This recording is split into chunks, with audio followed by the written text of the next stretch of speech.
Si va verso un accordo a tre, nelle prossime ore l'incontro definitivo per sancire l'intesa, ma il quadro è stato abbastanza delineato ieri al termine di una intensa giornata di riunioni che ha scongiurato una rottura nel centrodestra e ha spianato la strada verso il patto tra Nello Musumeci e Saverio Romano.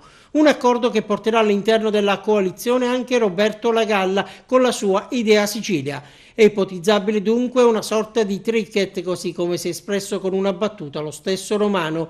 Un tridente, insomma, destinato a far convivere tre candidati presidenti. Uno ovviamente resterà in corsa, mentre gli altri due, Gaetano Armao e Roberto Lagalla, pronti a defilarsi, a sovrintendere sui lati, con la certezza di un posto nella squadra di governo, economia e istruzione le due deleghe più probabili.